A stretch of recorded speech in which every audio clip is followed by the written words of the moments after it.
It's a beautiful morning, and you can almost always catch Catherine laughing because there's more gossip that goes on behind the show than even when the show starts. But good morning and welcome to Jasiri from myself and the beautiful ladies of Jasiri. This morning, we're tackling a very, very important issue, or would I say important issues, which, of course, were motivated by some of our catch-up stories yesterday. But before that, I would like to ask the ladies some questions. So, ladies, good morning first. You're looking dazzling. Oh, Blessings has channeled Tolu because suddenly she's just, you know, when she was saying, you know, want to delve into some issues, I had to take a look at her like, okay, and look at Lolo, what's going on? She's channeling Tolu. Tolu's the one with the questions. I think there's something this chair does. There's something, but because I'm feeling the urge to ask questions. Wow. All right, so the question is, do you think that you ask what I'm channeling?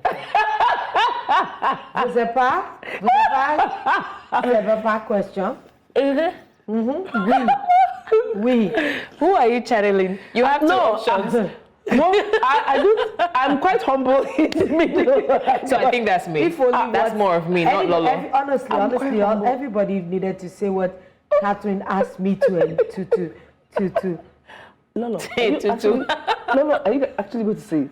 I had to hold myself. She's not going to. Can I ask my question? Please ask away. So my question is, do you think that it's possible to love, as in love, I'm not talking about agape or like love, romance love? Yes, intimately love two people at the same time. Two men. And two people, maybe for men, love two women, for women, love two men at the same time. Ask Catherine. I'm asking out of you. She speaks French, so I think. Let her go in foreign languages. No, I think it is possible, really. I do. I've been in love with two people before in equal proportion. I did not say so. I'm just saying that it is possible. Lolo, check it now. Yeah, Lolo, do you think it's possible? I'm trying to check it. Between me and you, we'll get serious, Joe. That's why if Tolu were here, Tolu say, You know, according to Encyclopedia 250 BC, it is said that the archaeological... No. She will start by saying, I actually did my diligence by checking it for you guys, and I'm going to tell you. So this says that the statistics says that in 2070, you loved two people and you didn't die. Then she'll put in Yoruba and say, well, let me leave it for Reverend Doctor. But really, for me, it's a trick question. Okay. Because love has depths. And some people are very blessed to have loved two people in their lifetimes.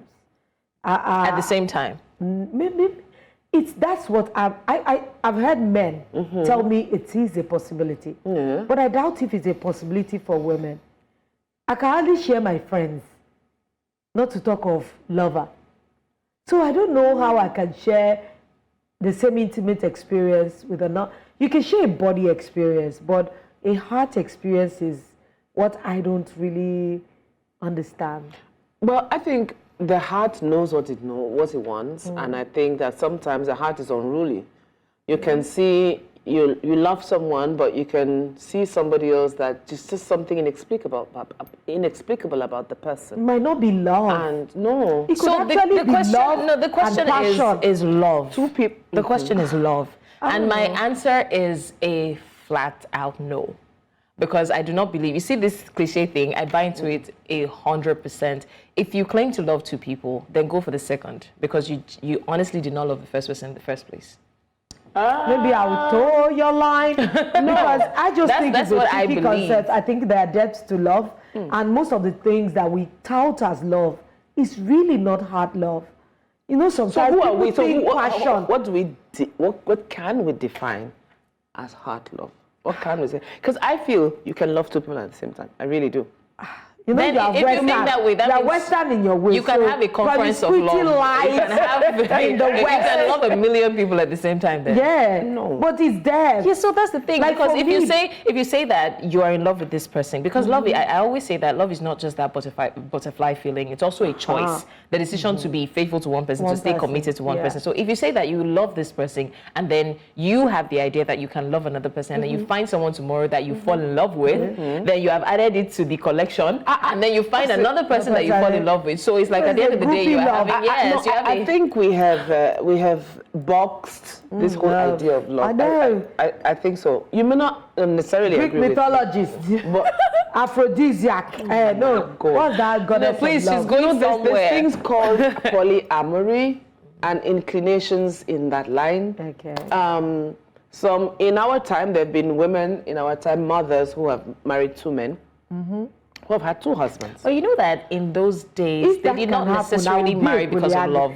If it's legal, so a lot of marriages were arranged. Still, but there were leanings toward that, and not everybody was, not everybody leaned in that that direction. But I feel more expressive now, and of course, seeing how life has evolved and the understanding of what love is. Well, to me, I don't think love is what it can be. Just drink a cup of juice. I think that we're going to, if we want to stay on this, we would not leave here. But let's move on. Anyway, so recently I stumbled on this very insightful. Honestly, because I'm a lawyer, my background is law, and a very insightful legal analysis of marriages, of legal marriages in Nigeria by Timi Agbaje. I'm sure after a lot of people watched it, they would have questioned the legality of their marriages. But let's take a look at how he put it. Many of you think you are legally married. You are only boyfriend and girlfriend of 35 years with many children. Stay with me, I'm going somewhere. Under the law, there are only 2 types of marriage in Nigeria. Number 1, marriage under custom. Number 2, marriage under the act. There is nothing like church wedding. What are the requirements for that wedding that happened in your church to be valid under the law? Number 1, that pastor must be ordained by the Minister of Interior to carry out and supervise a wedding in a licensed place of worship. Number 2, there must be a valid license granted to him and your church to perform a marriage under the act. Number 3, that license granted to that place of worship is given for 5 years and must be renewed every 3 years till Jesus comes or the place of worship relocates abroad. I have a question that you must ask yourself and your pastor on Sunday. Pastor, is the license of this church valid? And was it valid? Has it not expired when we did our wedding? If not, you are still dating, not married. Number 4, the wedding must be done in public, open place. That means that place of worship must be open. The door of the church must not be shut between 8 a.m. to 6 p.m. in the presence of at least 2 witnesses. Some of you, because you are pregnant, they will not say they can't join you inside the church. You will not go to pastor's office and go and get blessing because you want to hide your pregnancy. I cannot call your wedding a sham. Who am I? But the Lord does not accept it. Is the aggressiveness for me? Oh, TV, honestly. Wow. Just imagine that TV he's someone that I vibe. know. He's such a vibe. He's so brilliant in his mind. You can imagine in court, how is he? He's so enigmatic. You can't take your eyes off him. Honestly. It's just stay with me. I'm going to come back to Timi, but right now I can't get over the fact that there's so many baby mamas and baby daddies. Because when they married, the church license was not valid. I don't think people have actually sat down to think about that. We don't understand the scope of the law in that regard, to that extent. To that extent. For once, I didn't know that there are requirements to it, and I just assume that any church that joins would have. And you know that a lot of people do not they also do not ask questions. You know, we said this thing before. And we know that's church weddings. Yeah, you know, that's why sometimes I'm always curious to see how, you know, marriages in the US, for example, you see people who are joining the couple, they say things like, by the power vested on me by the state of Arizona or state of this, or some even say by Google. As long as you take the course, you get certified, then you are. But in church, it's just that by the power of the Almighty God, vested upon me. You know, when you told this line, a lot of people get aggressive. Yeah. Because I've heard of people that say, oh, because they had traditional wedding, they can't even consummate their wedding until they've done church blessing. And I'm like, and they said if they do it, they are insane. That is more legal, guys. Traditional weddings or traditional marriages are more legal than what we call a church wedding, which is what Tim is clarifying to us, that it is a marriage under the custom. And so they say it's a sin for you to consummate your wedding after your traditional marriage because you have not done church blessing, so the blessing is not blessed in the sight of God. You know the things that we say, I just find it ludicrous. I'm like, okay. So you can imagine what else we're misinterpreting. I don't want to be, but... And some people will still tell take a look at the Bible, join the for first example. couple in the first place. Some will tell you that if 2 people stand before God and they both pronounce themselves that, okay, we agree, they are kind of married in each other's sight. But the only requirement is witnesses. Yeah. So if two of their friends join hands to them, and the Bible says where two or more are in agreement. Yeah. Where is the power vested in who? So again, you know, And then the open space and the church has to be open. And you can do it in a garden. Yeah, so one would argue that even in church, you know, there's this certificate that they issue you and stuff like that, that all of these arguments does not exactly hold water, except maybe when it now comes to having a divorce. So when you want to separate, then have a, but why never married in the first place? No, Let's be but honest. some churches would ask you to go to registry and bring the certificate they give you there. So when you do the marriage in church, they'll present it to you. And that is called the marriage under the law. Yeah. Because I paid attention really closely to what Timmy said. Wow. Are you sure it's the word? I just knew Lola was going to say something. I knew. Because I paid close attention to what Timmy said. No, what I'm saying, Lola, is that Timmy made complete sense. And people actually began to doubt themselves. Someone said, are you telling me that after three children, you're telling me I'm not married? Somebody said to me, delete this post. You can't tell me that I'm not married. But I mean, yeah. But honestly, this is the I'll truth. bring Timmy for you if you feel this passionate. Okay. Guys, we'll be going on a short break now. But when we return, we'll be discussing a critical issue that affects the most vulnerable members of our society. So stay tuned. Jasiri will be right back very shortly.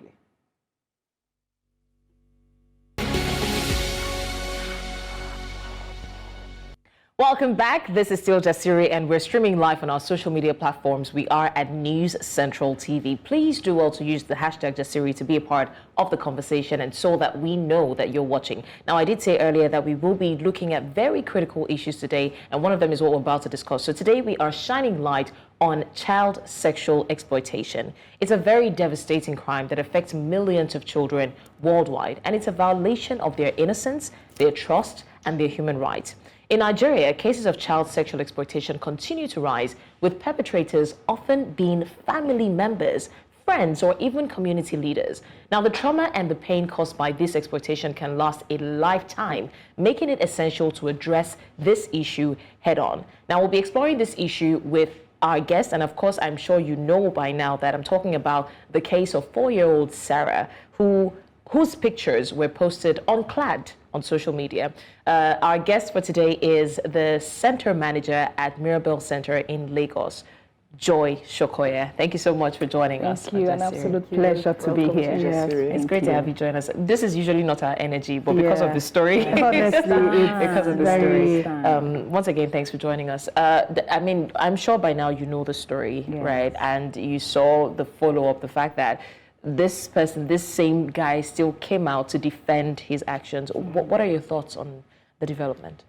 It's really sad, and to think that this is happening, it just lets you know that the state of moral decadence and you know, it has hit, like the press people will say, an all-time low. But it also appears that there's a bottomless pit. It just keeps going down, and sometimes you think that you've seen it all. And then another day you hear something else that keeps you in shock. Yeah. So it's really sad. And to think that there was even a community, let's even leave the father aside. There is the community. There is the person that was taking pictures. Yes. There are people who saw this on social media and put likes. Yes. On it. There were likes on it. They went to a studio. They went to a club. So who are all these people? Who are we really? What are we turning into? What is becoming of us? Where is our sense of value? So it's really sad to see, actually. It's sad to see. When you speak and say where are we or who are we, where are we going as a people, as a community? Because there used to be times where you leave your family with your neighbor, your children with your neighbors, and it was, oh, Mama Joy, I'm going to the market. You know, let Prudence stay with you. I'll be right back. And Prudence goes off to Mama Joy's house happily. Yeah. But now it seems like family members are at the front line of whatever that is going on. Yes. Because we said, you mentioned something. The person was taking the pictures. Was there. There's so many factors. The people, and something that struck me when you said the people who liked the pictures. Yes. That itself is chilling. Yes. So let's look at the roles of family members, the roles of external relatives, like external and close relatives, and then of course neighbors playing in, because like I said, everywhere used to be safe. But now, what roles are they playing? According to the head of the Lagos DSVA, she said, we are all mandated reporters, but sometimes you find yourself reporting about these issues and they tell you, exactly, it doesn't concern me. I better go, I beg. When did we get there? When we were all growing up, it wasn't we never heard I better go. Lolo's son will do something, I will call exactly. Call them to order. And then report to the mother. Exactly. And it's just okay, but nowadays it's as if we are all different islands, individual islands on our own, where we actually should be working as a community. Exactly. It's sad to see that there was a client that came to, a neighbor saw a child walking out of another neighbor's room, and she was walking funny. Oh my God. And she just turned the other way. Guess who brought her child to the center a short while after? Same woman who saw the child. So there is, if you are doing yourself and the whole community. Please, how old was this child, if I may ask? A minor. I would, it would be good for you to know that, I mean, at the Mirabel Centre, we've seen over 8,000 survivors in the 10 years that we've been here. Wow. But 90%, and I kid you not, of our survivors are children from 0 to 18. No, stop it now. The bulk of it being 0 to 12. Are the bulk of the survivors that we see. And I'm talking areas that you know. I'm talking this Lagos, I'm talking Ikeja, I'm talking, so it is so rampant, it's so terrible. A lot of the times people just want to look the other way. But the danger of doing that is that it's coming back to you. It comes back to bite you. Keeps coming And back. it's, before we used to see stranger danger is a myth. Yes, we need to be careful of strangers, but the truth of the matter is, yes, there are people that you know. People you know, people you trust that do these things. I've been looking, I said there are many scenarios where perpetrators of this heinous crime, they threaten. Oh, yes. They actually threaten their victims of sexual exploitation or sometimes sexual abuse or rape. They say, if you tell anybody, we're going to kill you, we're going to kill your family. Like, when I was even sexually exploited as a child, what I was told is they won't give me food. So I was in nursery school, and we had an uncle that lived with us at that time. And of course, I began to associate it with eating. So of course, when you come back from school, you're just going to subject yourself to that torture and be fed. And it went on for years. And sometimes and the memory was just pushed back until a time in my life where I had a major trauma and everything just came back. But what are the roles? What can we see that are the signs that, whether tube teachers, guardians, people that live in the community can actually notice and cry out quickly before it becomes something you don't want to talk about? Right, and I'm going to bounce off from what you said about, threatening children. So these roles or these signs, it should be known by the parents. It should be known by everybody who minds a child. Because it's possible that they tell that child that, if you do this, I'll kill your mom, or I'll kill you. Or if you tell your mom, so she thinks, okay, I may not be able to tell my mom. Maybe I can tell my school teacher. Or I may not be able to tell my school teacher. Maybe I can tell my church teacher, children's church or something. So it's very important that everybody that minds the child comes to know what these signs are. For a child that used to be, and it's a broad spectrum, really. From a child who used to be very, very active and outgoing, becoming very withdrawn, or that one that used to be quiet, suddenly becomes excessively talking and, saying some things and that that... anger or yes. So it's all of that. There are the physical signs as well that we must look out for. There are pains that the child will have in their genital area. And a lot of the time, we make the mistake of thinking that, it's maybe jedi. No, it's not. 90% of the time, if a child tells you that they are feeling pains in their private areas, you should check it. Even if it is not sexual, it's a medical condition that needs to be checked. So let's not do the, oh, it's agbo, or I put her on hot water. Yeah. And she'll please take that child to be checked. She might just be afraid to tell you what is happening, but that's a good enough sign for you to act on. But there is the physical signs, there are the emotional signs. A child becoming sexual in her demonstrations. I'll give you a story of a child who went to see the dentist. And then they say, open up. And then she opens up her legs, instead of her mouth. That should tell you that something is going on. So she may not have been able to tell what is going on, but that is something to pick up on. So we must be sensitive to see, to listen to what the children are saying or not saying, to be able to pick out what these signs are. You know, we joke about it on this show that we need to learn to teach our children to call their genital areas by the name they call it.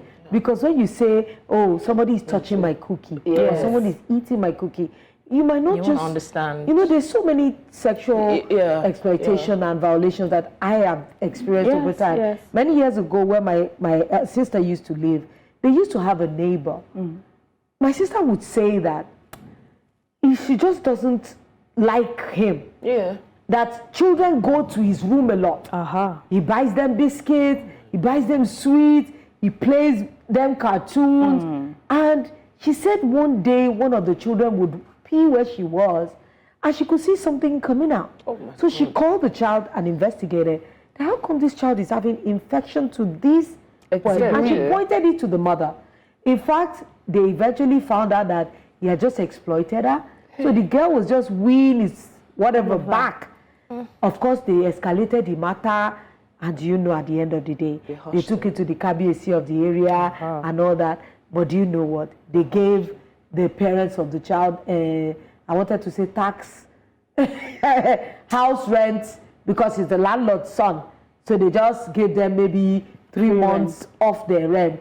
So I'm happy that Lolo has touched on this, because I was going to ask what the appropriate punishment should be. Should sexual exploitation not be a punishable offense? Now, we have a statement by the PRO of the Nigerian police, and they've already said that I'm channeling Tolu, so I want to get out the facts here. Now, the Nigerian law says that any person who procures or recruits any person, please leave it up, any person who procures or recruits any person under the age of 18 years to be subjected to prostitution or other forms of sexual exploitation with himself, any person or persons, either in Nigeria or anywhere else, commits an offense and is liable on conviction to imprisonment for a term of not less than 7 years. Now, the PRO of Nigerian police says this is an act of indecency and exposing the young child to moral dangers. The PRO of Edo Command will take it up and counsel the parents rather than prosecute them. Many of us don't know the implications of what we do. We'll educate them and all that. But what I want to bring out is counsel the parents, in contrast to what I just read about the law. Should it not be a punishable offense? It should. And that is not even the only law that is there. There's the Child Rights Act. There is the Cyber Crimes Prohibition, Prevention and all that of 2015. There is the Sexual Offences Bill. So there are lots of laws that back up prosecution of what has happened. So maybe we remind them. Yeah, because I'm looking at prosecution and I'm wondering, you're looking at counseling as an alternative to prosecution. And you know, there's a saying, while I'm not teaching them how to do their job, I'm thinking, like Blessing said, there has to be stiffer punishment. Thank you. I want to say offenses. Punishments for offenses like these.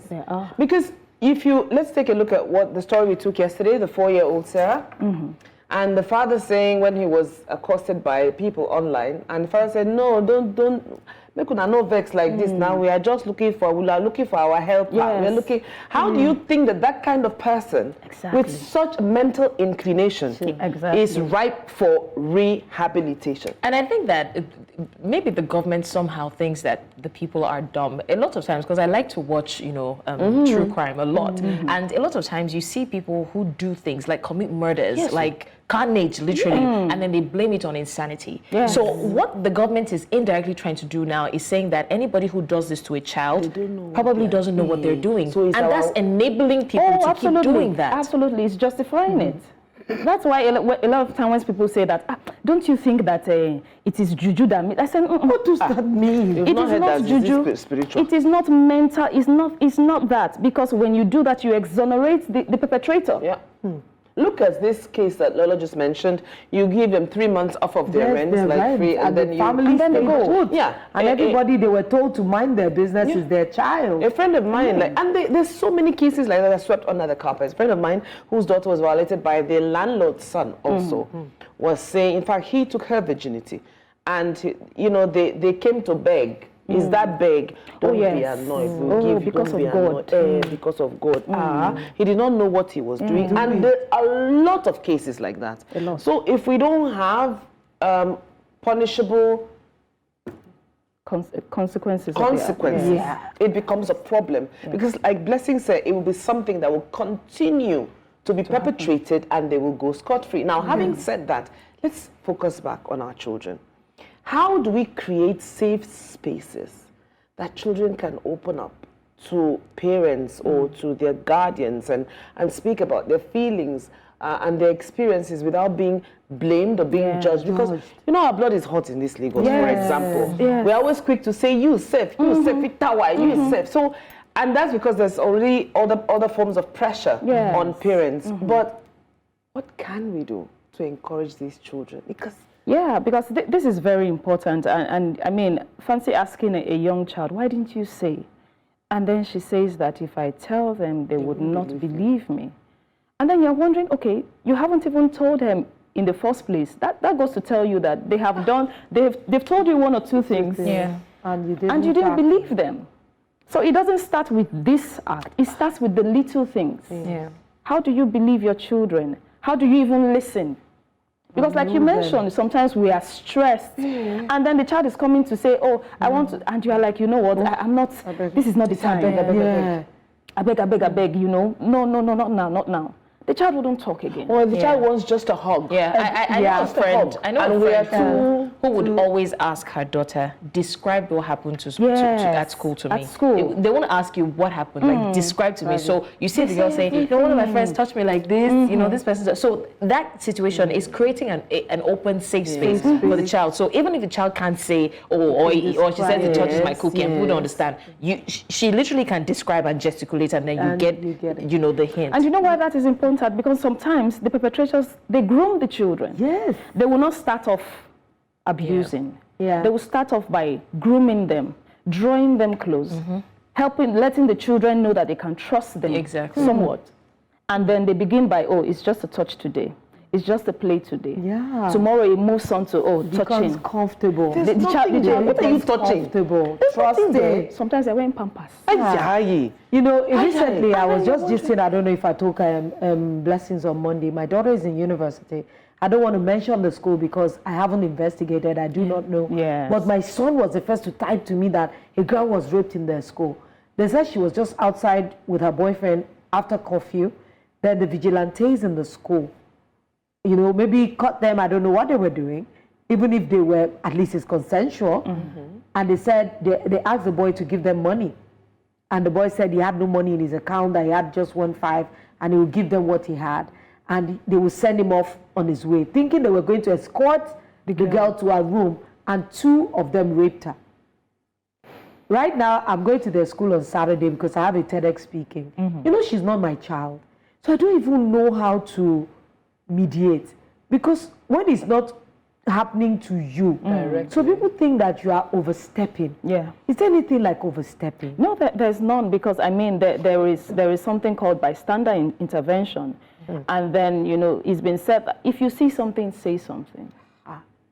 We cannot keep quiet, because that is what perpetrates, that's what enables these things to keep happening.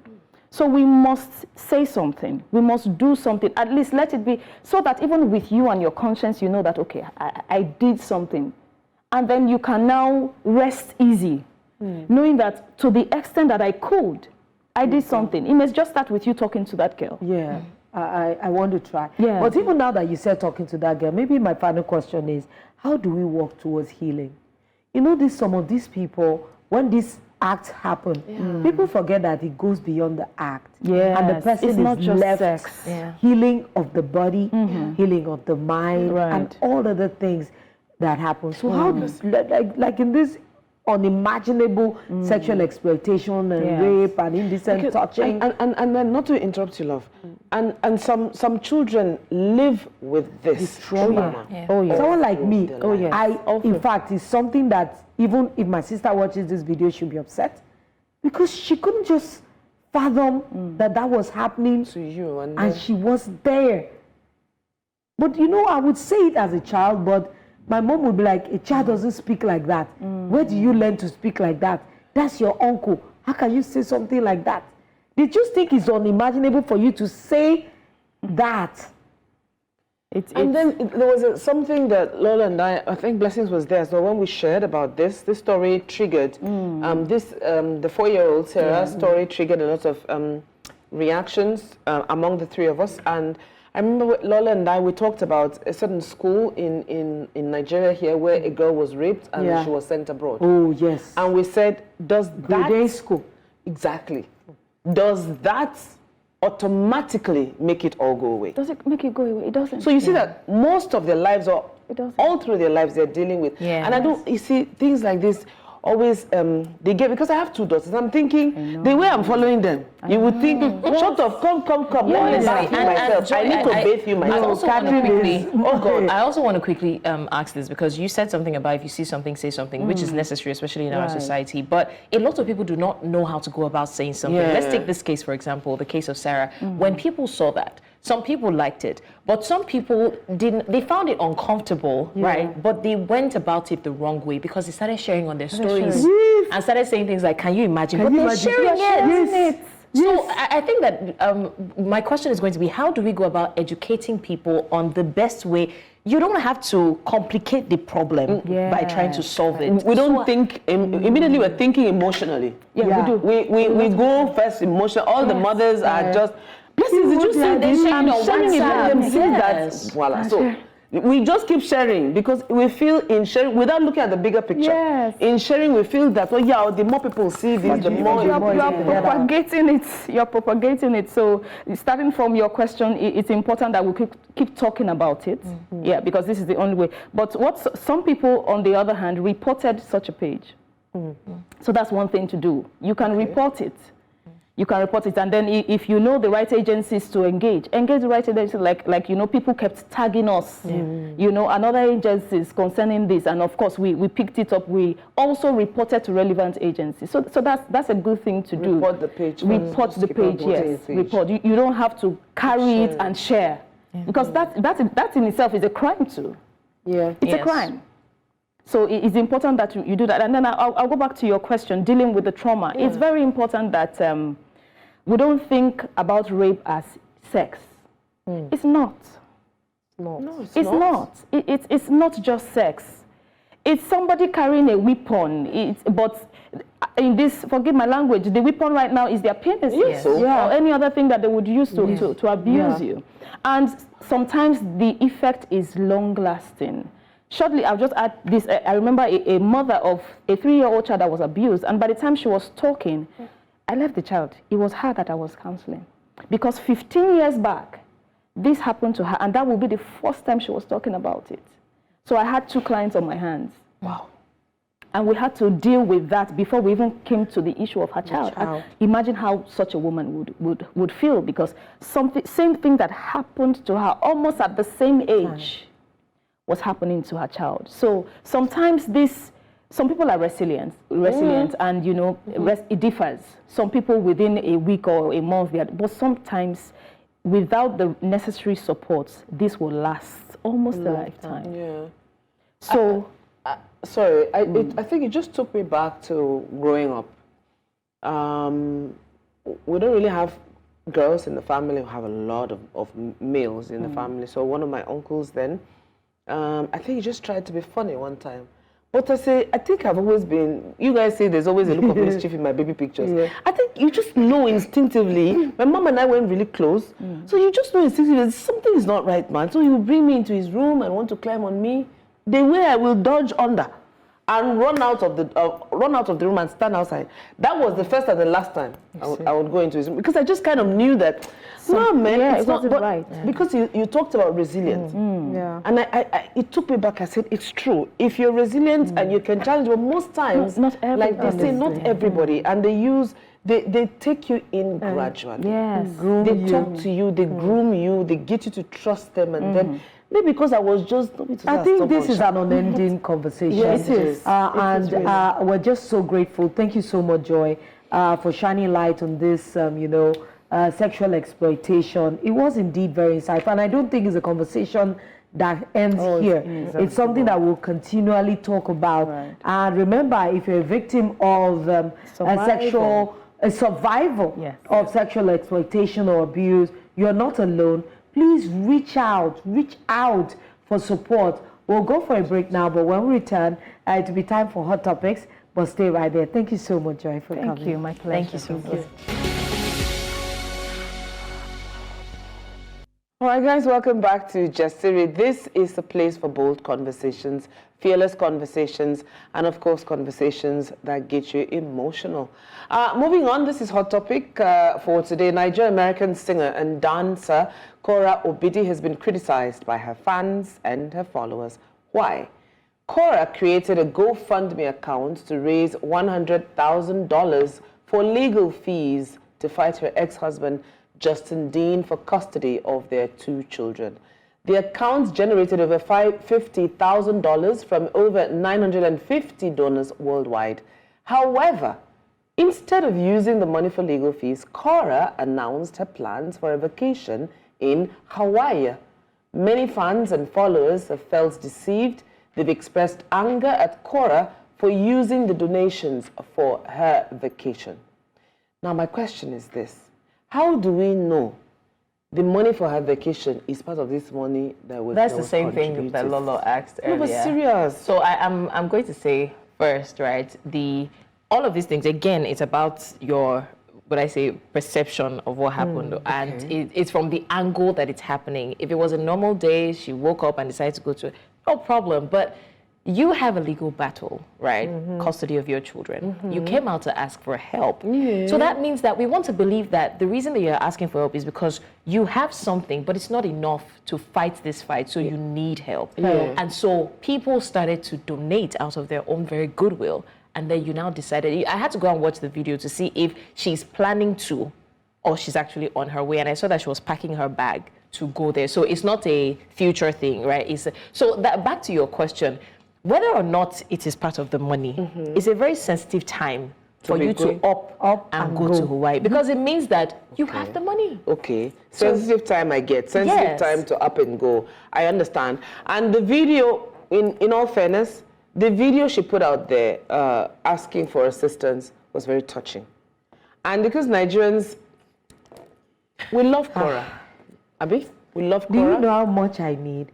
Maybe someone needs to help me set up a GoFundMe to help me. So you can now go to Antarctica? No, I need to pay my children's school fees. I don't understand. And I'm really suffering. My car is barred.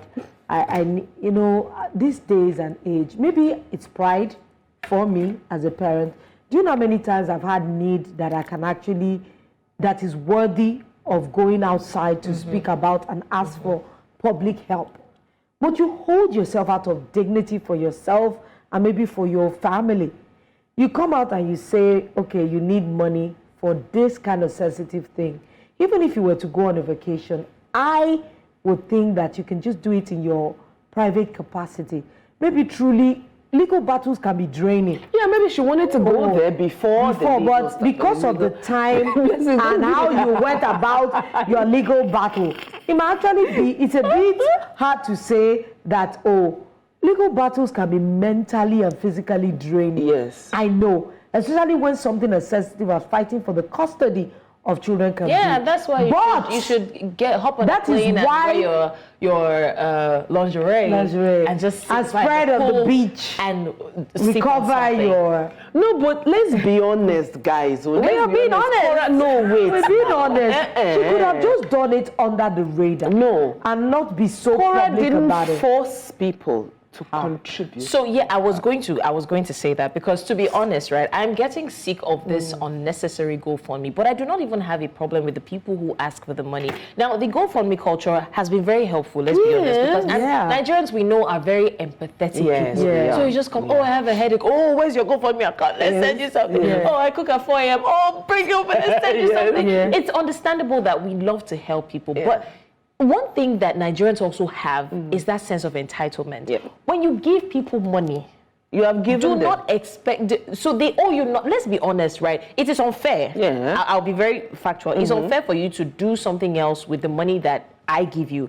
But it is unreasonable of me to now start watching you. Okay, where are the children? Are you in court? Are you in court? Have you, even after 2 years, you must not travel, because I know that there's change from that money. You can't expect things from people. So if you decide to give them money, anything your eyes see, make it like that. Now, people think that Cora owes her fans and supporters an explanation. Which she does. She can't explain because they contributed. Which she does. That's why I said she does. If they demand apology, or she feels she's done something to warrant an apology, I think it's in our paper. Just like I didn't even look at it up to the point where Blessings from. Well, you've given. Come out if she decides to explain, but if they did support you, if somebody contributed, in law there's something we call consideration. No, but hold on. Consideration in law means even if you want to buy this beautiful dress of Catherine, and she bought this dress for 50,000 naira, and I give her 200 naira and she gave it to me, I have furnished consideration for that. So if she took money off people, no matter how free will it is, she might owe them some. Let's be honest, she does. Okay, she does owe them an explanation. Yes. Now, if she this explanation, voila, and she tells you, hello guys, I think you people are getting it a bit twisted. The money I'm using for vacation is my money. I saved it, or I bought the ticket a year ago. I'm going for this vacation. It has nothing to do with all the monies they've given me are intact. What will people say? Is that enough? Is that okay? That should be okay. So that's what I'm saying. Let's also be honest. It will not be okay for people, because people will say, even if you had the money, why are you asking us? You know, things like. But that's why I'm trying to say that she does owe them an explanation. But if she doesn't explain, nothing will happen to you. That's why I said, once you let go of the money, you have let go of it. Because I saw the video, I took my time to see the video, and I saw that at some point when people started coming forward, like, why are you going on? And like, to be honest, they were even trying to be very sensitive, because she read out some of the comments, and some of them were saying, I don't think this is the right time for you to be going on. And she started cursing, like, you will give birth to children that will, they will expect you fight over custody. And I'm like, Kilagbe Kilaju.